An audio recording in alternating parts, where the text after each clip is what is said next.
All right. Good afternoon, good morning, good evening, depending on where you have joined us from. Oh, that's my boss, Pastor Peter Uluole. Thank you, sir. Thank you for joining us this day, all the way from United States of America. I do not take your time for granted. Thank you, sir. Thank you, sir. Yes, Royal Art and Design. Thank you for joining always as well. So today's topic is going to be very brief. Before I go into the topic, let me quickly do this by way of introduction. My name is Akinropo Akinola, and I have this mandate to help parents and every other adult around the child increase the quality and the methodology of nurturing African children as well as families into greatness while maximizing their full potential. So that is one mandate that we have. Parenting Connect. Thank you for joining us, ma'am. Thank you. Okay, last month we dealt with how to create an emotionally intelligent culture in our home. That's the topic that we had last month, and I believe every parent who joined us had put into practice those nuggets tools that we shared here last month. Why do we need to do this? Because parenting is 70% of us and 30% of our children and the environment. When I say environment, I mean the school, the immediate society, the friends. That is where you talk about peer pressure. So that's just about 30%. But the whole chunk of us is on us parents, which is 70%. So that's why we need to deal with our emotions first before we can say we want to bring the best out of our children. And I always say this, and I'm going to say it again. Whatever we do around our children, whether spiritual, whether emotional, whether physical, whether any way to increase them intellectually, whether the mind empowerment, everything we're doing, there is one purpose that connects the dots around our children, and that purpose is to reinforce positive values in them. That is where the whole exercise centers around. So that's why today we are continuing in another topic. I don't know whether it's a series yet. It depends on what we are able to achieve today. We may have to continue next week. Thank you, sir. Ifed Academy. Thank you, my boss. Thank you for joining on this meeting today. Okay, so today's topic is, what do you do when, as a parent, you feel like giving up?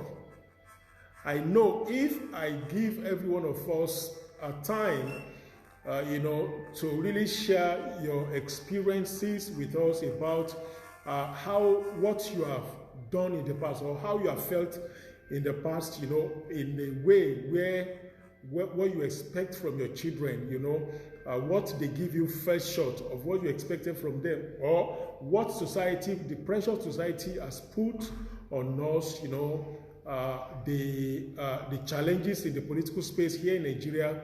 We talk about the erratic power supply, you talk about other social amenities. Many things are not just working well. We are not being favored in this part of the world because everything seems to be on parent. One of my ogas will always say, that there is nowhere in the world where the sole responsibility of raising and nurturing great children out of any child that we have in our society is rested on parents alone. Government has their own part. Of course, we all know that we have about 4 or 5 immediate environment around the children. Government is one of them, parents are one of them, school is one of them, media is one of them, and then government, So But here in this part of the world, we have everything centered or rested on parents alone. So what do we do when we are faced with these challenges, these myriads of challenges? It happened to me before that I felt like, running away, abandoning my wife, our children. Let me just be somewhere, then I'll just send a message. See, nobody kidnapped me. I am well and safe where I am, but this is the challenge I'm facing now, and I don't think I can face this. That thought came to me then. What we call in this part of the world, in Yoruba parlance, that nsalo, nsalo goni. I mean, should I just run away? Should I just take off? If I do that, maybe my head, the load on my head, will be lesser. Thoughts like that came to me, and that is why it is not out of place. That's why when I wrote it earlier on, I said every expression out of our frustration is valid, because I had been there before. But running away, is it the problem? Fighting the children, is it the problem? Fighting ourselves as parents, is it the problem? Or venting anger on social media, is it the problem?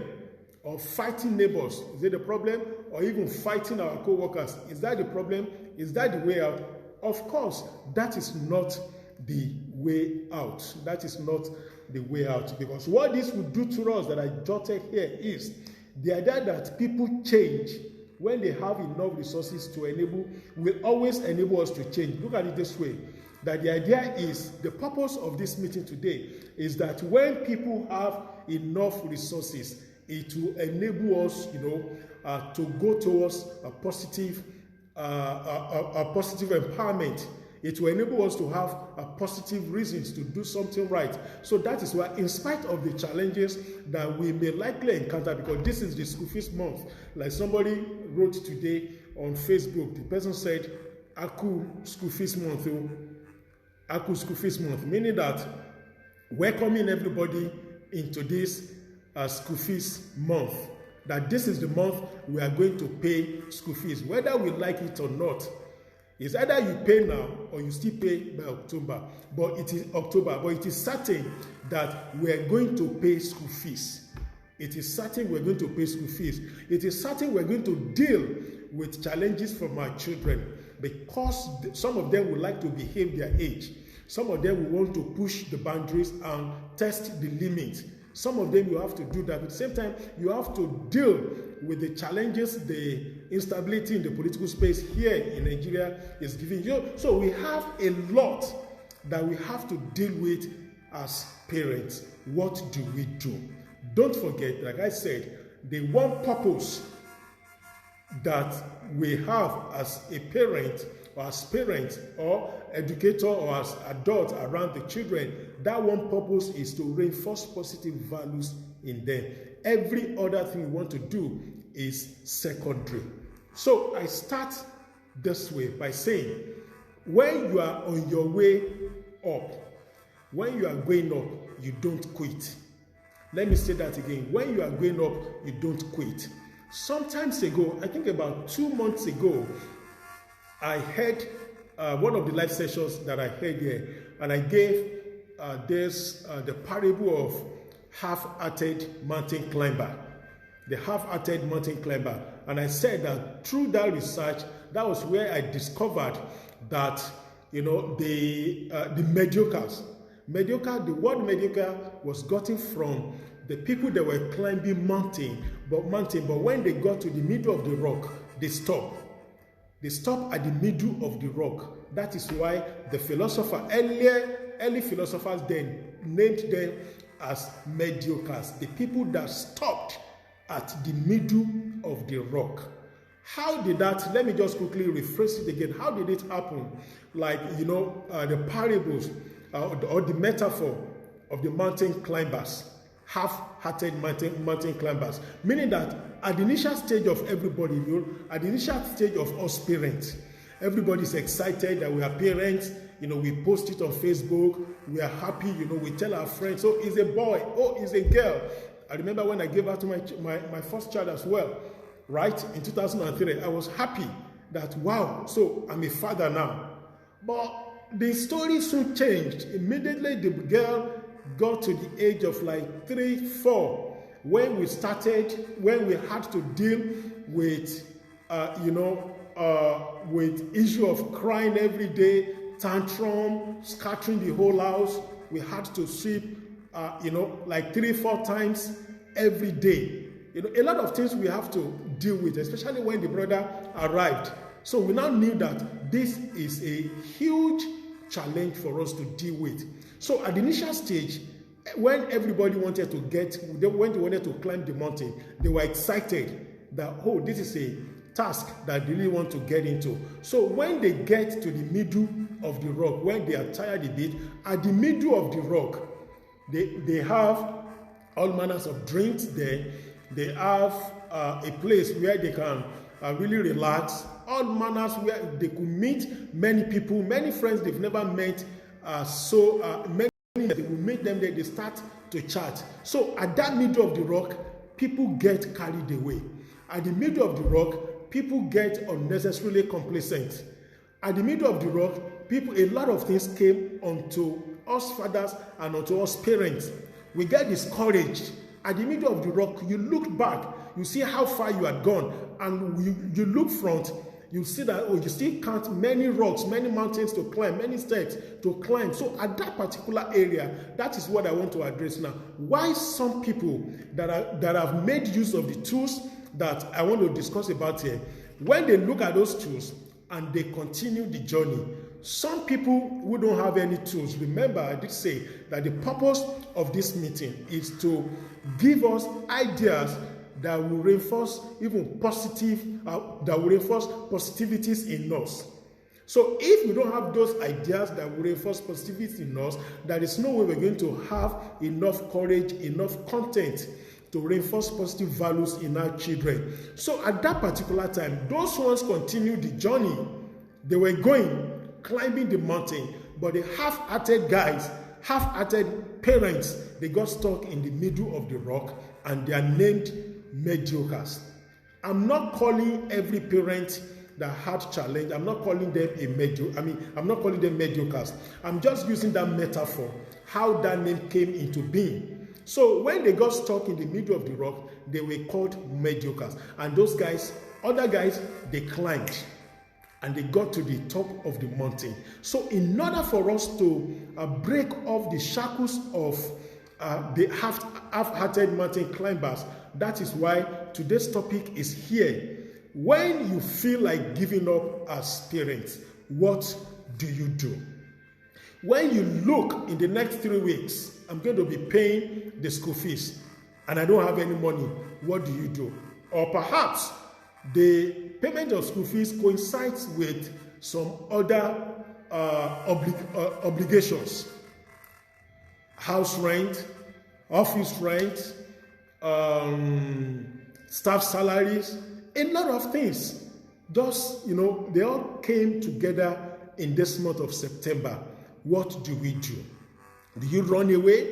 Do you just say, "Abik nsalo," or do you just want to turn to an overnight bully over the children? I've seen many parents that I have been in this situation before. So everything I'm going to share with us today is something that had happened to me. The few tools that the people I ran to, that they told me to do, that is what I want to share with us now. So what can we do to make a difference? What can we do to make a difference? Remember, some other parents are looking onto us. These children are looking onto us.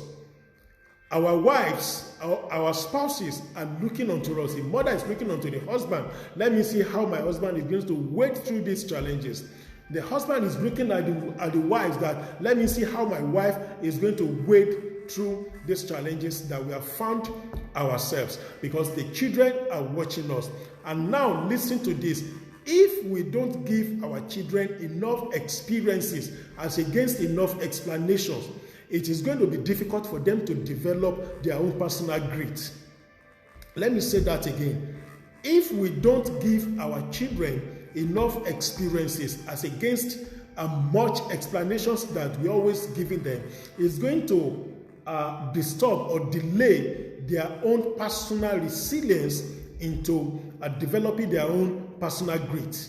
So if they don't have all these things from us, if they've never witnessed their fathers or their parents, their father or mother or parents or any adult around them, if they've never witnessed us going through any challenge and we summon courage by way of tools that are at our disposal, and at the end of it all, we overcame, what kind of experience are they going to have?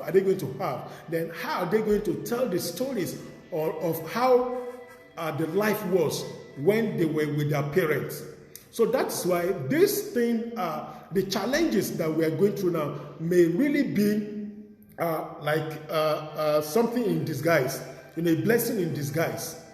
A blessing in disguise, because there was a time, I don't know, something happened several times, my children, they witnessed a lot of times that I'd fallen down, a lot of times that I'd broken down, a lot of times that we didn't have anything. A lot of them, they've witnessed me wailing, crying.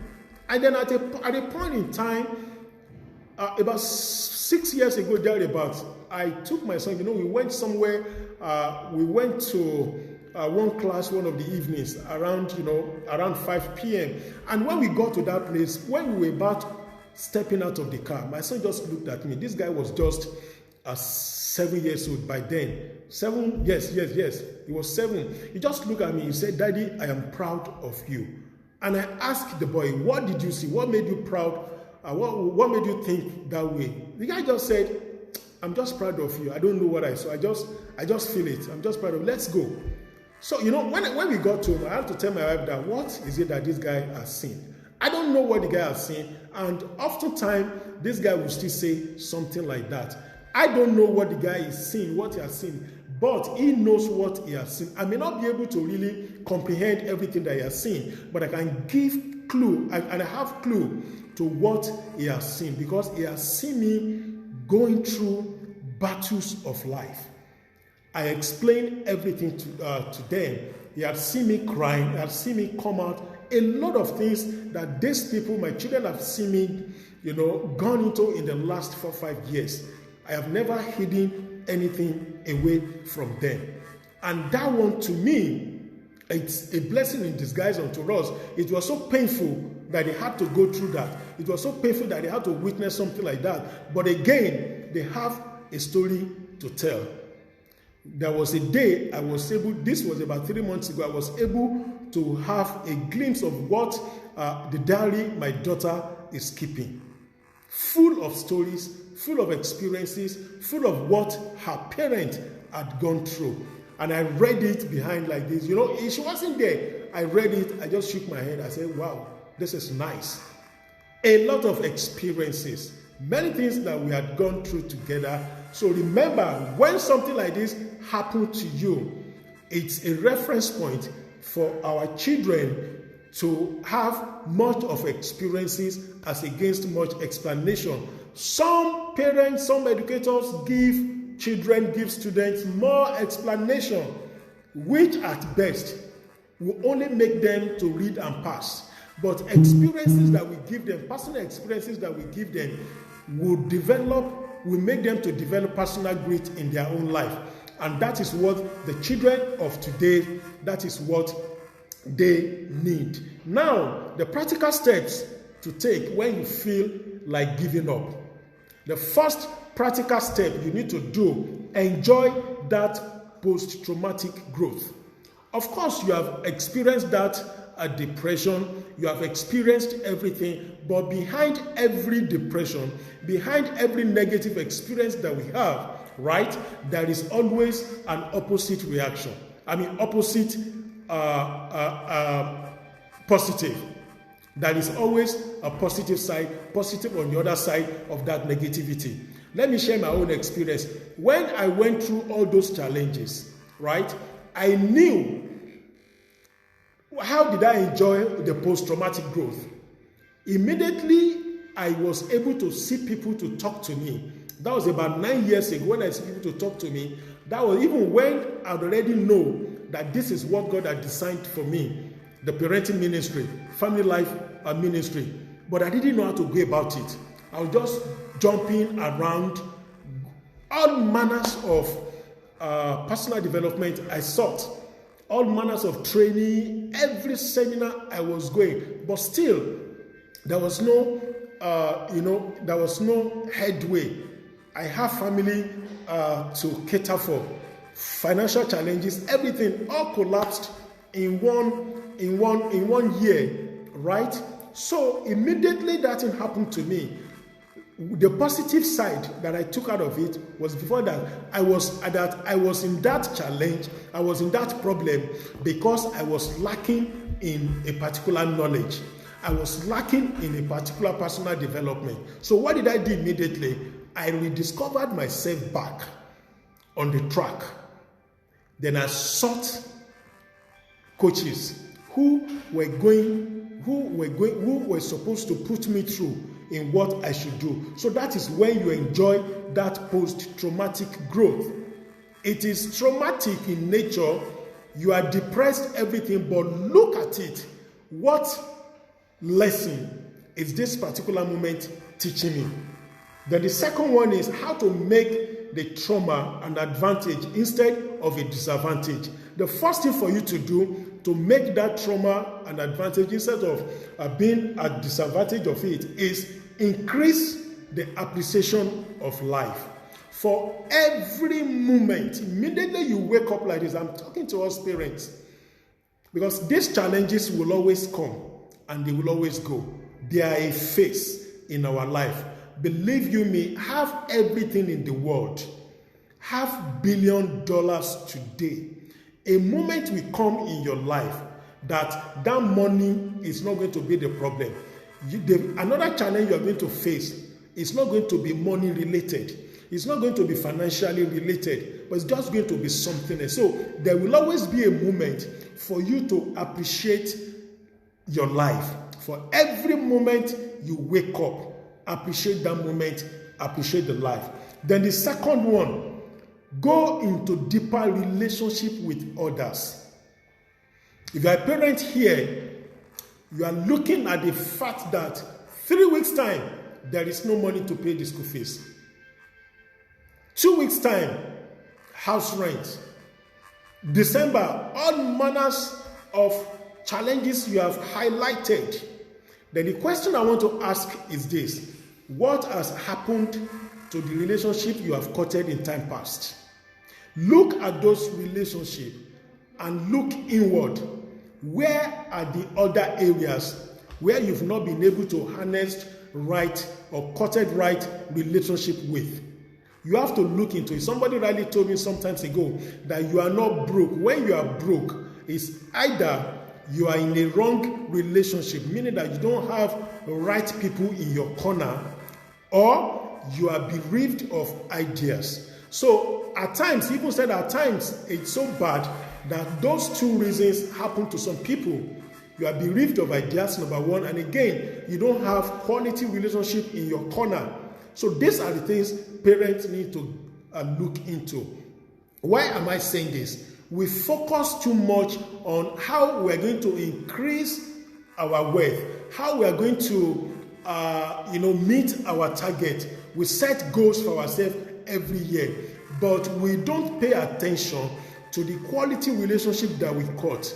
The top of my core is relationship. The top of my core is relationship.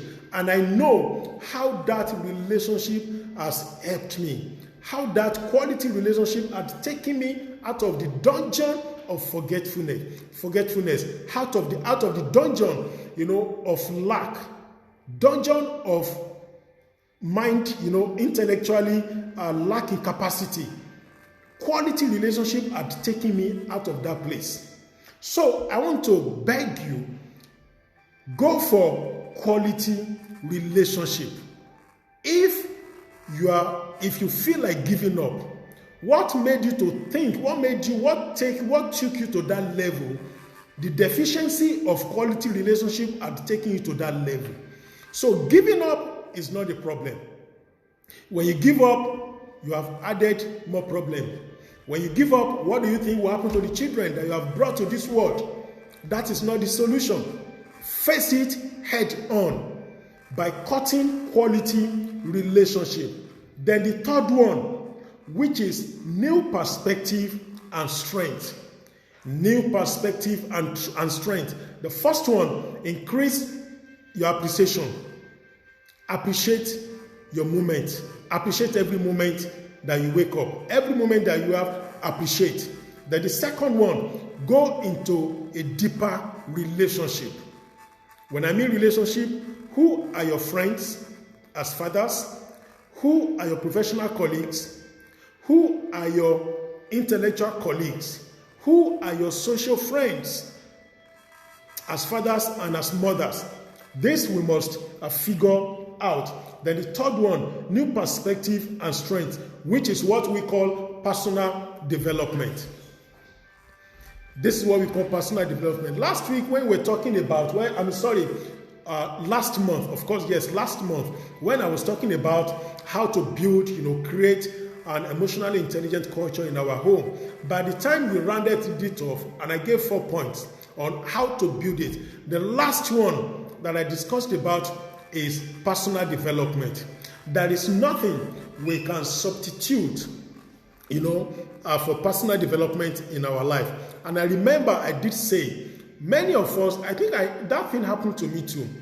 When I was a banker, immediately I left banking, then I went for another job interview. Even though I never did any other job except a personal job, immediately I left banking in 2005. So I went for another job interview, and they asked me in that job interview that, how have you developed yourself personally? And I began to reel out the training my bank has sent me on. Even before I came to banking, Mobi producing, I made them to understand while I was serving in Mobi, I did this, I went for training, I did this, blah, blah, blah.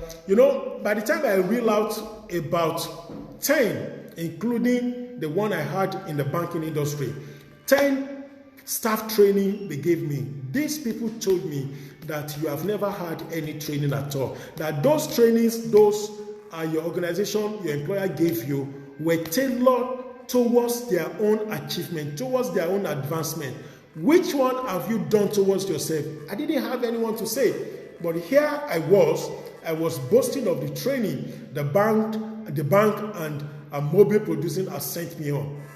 You can see how myopic I was. That was the first time I heard this word, assertive ignorance.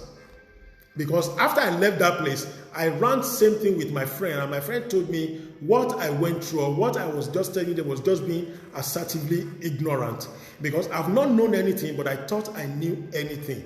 So, and this thing, followed me even when I came into the knowledge space in 2011. The same challenge of not having enough personal development followed me. And immediately I discovered that, I realized that I put everything aside and I focus on personal development. Till tomorrow, I still equip myself in this area. Any training, any personal development training that comes up, I will always go for it. If I don't even have money, I could beg for people, right? Yes, last year, I begged a friend to borrow me money to register for a personal training for personal development that I needed. And they obliged.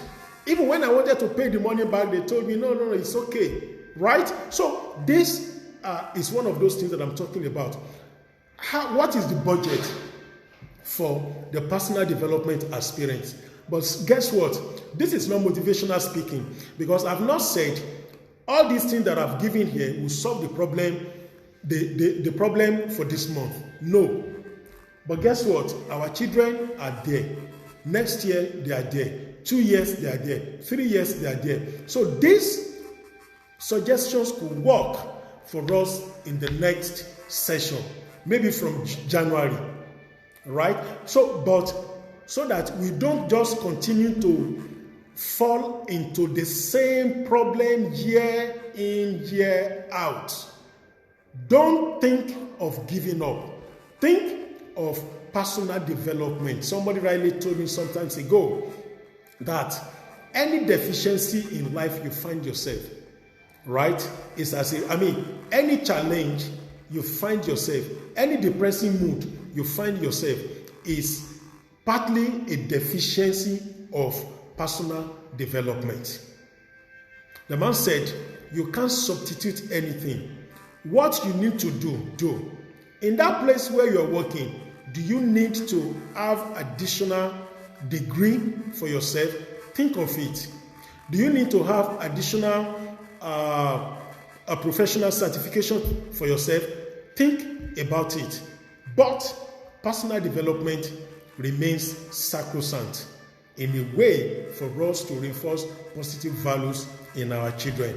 Don't think of giving up. It is too late. If you have not come into parenting, if you have not come into family life, if you have not decided that you and your wife, you and your husband have come together that you want to marry for any purpose that you desire, right? Because not many of us know the reason why we want to be together, but that's not the focus of today's meeting. It's not the focus of today's meeting. So the focus of today's meeting is, what do you do when you feel like giving up? What do you do? And I'm telling that person today, in the next 5 minutes, I'm rounding off. I am telling that person today that what you need to do when you feel like giving up is, number one, enjoy your post-traumatic growth. In enjoying your post-traumatic growth, the first thing you do under that area is to, first of all, identify the problem. Having identified the problem, make an advantage out of it instead of disadvantage. Then how do you make that? Think of the positive side that depressing mood would give you. One of the positive side is you really need to be mentored in a particular area. You really need to be coached in a particular area. You really need to take up on some assignment in a particular area. You really need to go back to God. You really need to go back to God. That God, what is the way out of this? Running out of the home, running out of the house, fighting your husband, fighting your wife will not solve the problem. Becoming a bully overnight against the children will not solve the problem. Fighting everybody on the road will not solve the problem. The first thing that will solve the problem is appreciate first every moment of your life. Then the second one, go into deeper relationship with people. Who are the people in your corner? Who are those people that when you call them, even though they don't pick your call, they return your call? Then who can you really unearth yourself onto? Who can you really talk to that this is who you are? Deeper relationship will give you access to be responsible to somebody. Many of us parents, we don't have anyone that we are responsible to. We just live our life anyhow. We don't have any personal development coach. We don't have any marriage coach. We don't have anybody, not even a friend. We don't have any friend that can even tell us that that track that you are going, where you are going is wrong. Don't go through that route. We don't have anyone there. And remember, about 3 months ago again, in one of the live sessions, there is another key point that I made mention of, that for a parent to succeed as a parent, for you to reinforce positive values in your children, you must have somebody you are responsible to. Who is that man? Who is that woman that can call you to order when you are about going through a dangerous route? Somebody rightly told me some time ago. He said that it's only a fool that will increase his speed when he or she is on a wrong path of the journey. Only a fool, that you don't increase your speed when you're on a wrong journey. You pause and ask, is this the way or not? That is what we have done today. I want us to pause. Instead of running away, instead of giving up as parents, as fathers, as mothers, as a guardian or as an educator or as a teacher, right? Instead of giving up, ask yourself, what is the problem? Identify the problem. Having identified the problem, give peace a chance. By giving peace a chance, you appreciate every moment of your life. Then after that, go into deeper relationship. Then the last one, which is new perspective and strength. That is what personal development will give you as parents. So I want to round it off here with this statement. And the statement is, the growth does not come from trauma, but how we respond to the trauma. The school fees that I want to pay this month is not the problem. The house rent is not the problem. Political instability is not really the major problem. How do you as parents respond to this? There are some things we cannot change, but there are some things we can change within us. Anything that is within our influence, we need to apply wisdom. And I know whatever challenge that we are going through is still within our influence if we make use of these three tools. Negative emotions will always fade away faster. It will always fade away faster. Take care of your emotion by going through the appreciation of life. Then the second one, having quality relationship around you. Then the third one, engage in personal development, which will ultimately supply you with new perspectives and positive strength for you to carry on. And I want to thank everyone who has been here today. Pastor Boniface, thank you for joining. Boniface Lawrence, thank you for joining. Thank you for joining. Thank you, sir. Royal That Design, thank you. Thank you. Fumilola Deboye, thank you. John Pelumi Favor, thank you. My boss, thank you, sir. Pastor Praise for Wewe, thank you, sir. Moms and Deals, thank you. Parenting Connect, thank you. Pastor Peter Uluwole, all the way from United States of America, thank you for joining us. So next week, we are coming with another series. It's another related topic to why you cannot give up now as parents. I'm going to give us another dimensions with another tools which are going to help us in our decision. As parents, we need to stay firm. We need to rough everything. We need to wade through the challenges of life. What will our children say when they grow out of us? And that's one of those things that will make them to develop personal grit in themselves. When they've seen, when they've experienced how hard it had been for their parents to take them through this journey, they were part of it. I'm not saying it is compulsory or we must all go through challenges in life. Some may not go through it. Some parents may not go through it, right? But for those parents who are currently going through it, see it as a blessing in disguise for your children to develop a personal grit in themselves. These are the children, this is what they will have seen that will make them, anytime they too want to face or they face any challenge in the university, they will always know that my dad went through it, he came out of it. My mom went through it, she came out of it. My teacher went through it, she even ran it or he ran the experience with me. I know everything. So they will develop their own personal grit through the experiences, albeit unpalatable, that every one of us as parents had gone through. So thank you once again. Till we meet again on Monday, I want to appreciate you. Thank you. Sorry, if you have any question, you can post the question after. Now I'm going to post this message here. Let me have your questions, then I will attend to them. Thank you.